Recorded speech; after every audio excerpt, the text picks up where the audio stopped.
Hello friends, இந்த வீடியோவில் கப்பி ஃபிஷ் வளர்க்குறத பற்றி தான் பேச போகிறோம். நிறைய பேருக்கு பிகினராக இருக்கிறவங்க கப்பி ஃபிஷ் வளர்க்க தான் ரொம்ப ஆசைப்படுவாங்க. நம்ம சேனலுக்கு புதுசாக வந்திருந்தீங்கன்னா சப்ஸ்கிரைப் பண்ணுங்கள், கூடவே பெல் ஐக்கானை கிளிக் பண்ணுங்கள். அப்போ தான் நம்ம போடுற வீடியோ உங்களுக்கு நோட்டிஃபிகேஷனாக வரும். வாங்க வீடியோக்குள்ளே போகலாம். நிறைய பேர் ஃபஸ்ட்டு ஸ்டார்டிங்கில் வளர்க்குற மீனை பார்த்திங்கன்னா பொதுவாக கப்பி தான் வளர்ப்பாங்க. அது அவ்வளோ அழகாக இருக்கும். எனக்குமே அதுதான் ஃபஸ்ட்டு மீன். நானும் நிறையா ஃபிஷ் வாங்கி வளர்த்து சாகடிச்சிட்டேன்.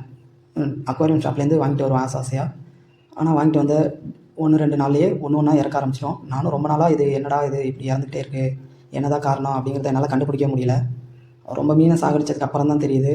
நான் வந்து டேப் வாட்டர் யூஸ் பண்ணியிருக்கேன், அதாவது முனிசிபாலிட்டி வாட்ரு. நான் இங்கே சென்னையில் இருக்கிறதுனால எனக்கு அந்த வாட்டர் தான் ரெகுலராக கிடைக்கிது. ஸோ அது தெரியாமலே நான் வளர்த்துக்கிட்டு இருந்திருக்கேன். அப்புறம் ஒரு அக்வேரியம் கடையில் தான் கேட்டு பார்த்தேன். நாங்கள் ப்ளூ மெடிசன் தான் வாங்க போனேன். ப்ளூ மெடிசன் வாங்கி ஊற்றினா இது செத்துரும், சாவத்துலேருந்து தடுத்துடலாம் அப்படிங்கிறது அப்படின்னு நினச்சிட்டு நான் கடையில் போய் கேட்டேன். அவங்க சொன்னாங்க, கேன் வாட்டர் யூஸ் பண்ணுப்பா, டேப் வாட்டர் யூஸ் பண்ணால் மீனுங்க வந்து செத்துடும், அதில் வந்து குளோரின் கலந்துருக்கும், அதனால் வந்து சாகும், நீ கேன் வாட்டர் யூஸ் பண்ணு அப்படின்னாங்க. ஸோ நான் கேன் வாட்டர் வாங்கி யூஸ் பண்ணேன். வாங்கி ஒரே ஒரு மீன் தான் இறந்துச்சு, அதுவும் அந்த ஒரே ஒரு நாளில், தண்ணி மாற்றின ஒரு நாளில். அதுக்கப்புறம் எந்த ஃபிஷ்ஷுமே சாகலை. கிட்டத்தட்ட நான் ஒரு வாரமாக பார்த்துட்டேன், செக் பண்ணி பார்த்துட்டேன். அதுலேருந்து நான் இப்போ கேன் வாட்டர் தான் யூஸ் பண்ண ஸ்டார்ட் பண்ணியிருக்கேன். மீனும் நல்லா க்ரோத்து நல்லா இருக்குது, நல்லா விளையாடுது, ஆக்டிவாக இருக்குது. அப்புறம் வந்து நான் பாதாம் லீஃபு அந்த மாதிரிலாம் போட்டிருக்கேன். இப்போ கொஞ்சம் பரவாயில்ல, கொஞ்சம் இப்போ மீன் எதுவும் சாகலை. அப்புறமா வந்து நான் ஏர் பம்ப் போட்டிருக்கேன். ஏர் பம்ப் போட்டதும் கொஞ்சம் நல்லா தான் இருக்குது, மீனுங்க நல்லா ஆக்டிவாக இருக்குது. இன்டோருங்கிறதுனால நான் ஏர் பம்பும் சேர்த்து வாங்கிட்டேன். ஏர் மோட்ரு வச்சது அது ஒரு 100 ருபீஸ் தான் வந்துச்சு. நான் ஏர் பம்ப் வைக்க முடிஞ்ச அளவுக்கு ஆக்சசரிஸ்லாம் வாங்கினீங்கன்னா அக்வேரியம் ஷாப்பில் போய் வாங்க, ஆன்லைனில் வாங்காதீங்க. ஆன்லைனில் அதே ஏர் பம்ப் வந்து ஒரு 250 சம்திங் போட்டுருந்துச்சு. ஆனால் கடைக்கு போனால் வெறும் 100 ரூபாய்க்கு தான் கொடுத்தாங்க. அதுவும் இல்லாமல் எதனா ரிப்பேர் ஆகிடுச்சுன்னா கூட அவங்கள்ட்ட எடுத்துகிட்டு போனால் சரி பண்ணி கொடுத்துருவாங்க, ஆர் ரீப்ளேஸ்மெண்ட் கொடுத்துருவாங்க. ஆன்லைனில் வாங்கினா எந்த அளவுக்கு ரீப்ளேஸ்மெண்ட்டு கிடைக்குங்கிறது டவுட்டு தான். அதுவும் இல்லாமல் ரொம்ப சீப்பாகவும் கிடைக்குது. அந்த ஓஸ் வந்து ஒரு 20 ருபீஸ் வந்துச்சு, ஒரு மீட்ரு 10 ரூபா தான் வந்துச்சு. ப்ளஸ் அந்த ஏர் ஸ்டோனு அது ஒரு 10 ருபீஸ் வந்துச்சு. ஓவராலாக ஒரு 130 முடிஞ்சிடுச்சு. நான் என்னோடய ஃபிஷ் டேங்கையும் காட்டுறேன். நான் சின்ன செட்டப் தான் பண்ணியிருக்கேன், இது எனக்கு ஃபஸ்ட்டு. ஸோ அதனால் வீடியோ பார்த்துட்டு கொஞ்சம் நல்லா இருக்கான்னு சொல்லுங்கள். நான் கப்பி ஃபிஷ் தான் வளர்க்குறேன். பல கப்பி ஃபிஷ்ஷை சாகடிச்சிட்டு லாஸ்ட்டாக சக்ஸஸ்ஃபுல்லாக கொண்டு வந்திருக்கேன். அதனால தான் இந்த வீடியோ நான் ஷேர் பண்ணுறேன், என்னோடய எக்ஸ்பீரியன்ஸையும் ஷேர் பண்ணுறேன். அதுக்கப்புறம் வேறு என்ன சொல்கிறது,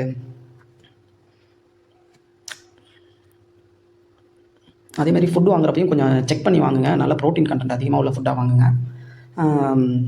நான் வந்து ஏதோ ஒரு ஃபுட்டை இப்போ வாங்கிட்டு வந்துட்டேன். நெக்ஸ்ட் டைம் நான் இன்னும் நிறையா ஃபிஷ் ஆட் பண்ணலான்னு இருக்கேன், இதிலேயே கொஞ்சம் இம்போர்ட்டட் கப்பி அந்த மாதிரிலாம். ஸோ அப்போ நான் ஃபுட்டை எல்லாம் சேஞ்ச் பண்ணுவேன். ஆர்டிமியா ஃப்ளேக்ஸு அந்த மாதிரி இப்போ வாங்கலான்னு இருக்கேன். இது மீன் குட்டி போட்டுச்சு, ஆனால் அந்த குட்டியை இந்த மீன்களே சாப்பிட்டுட்டு.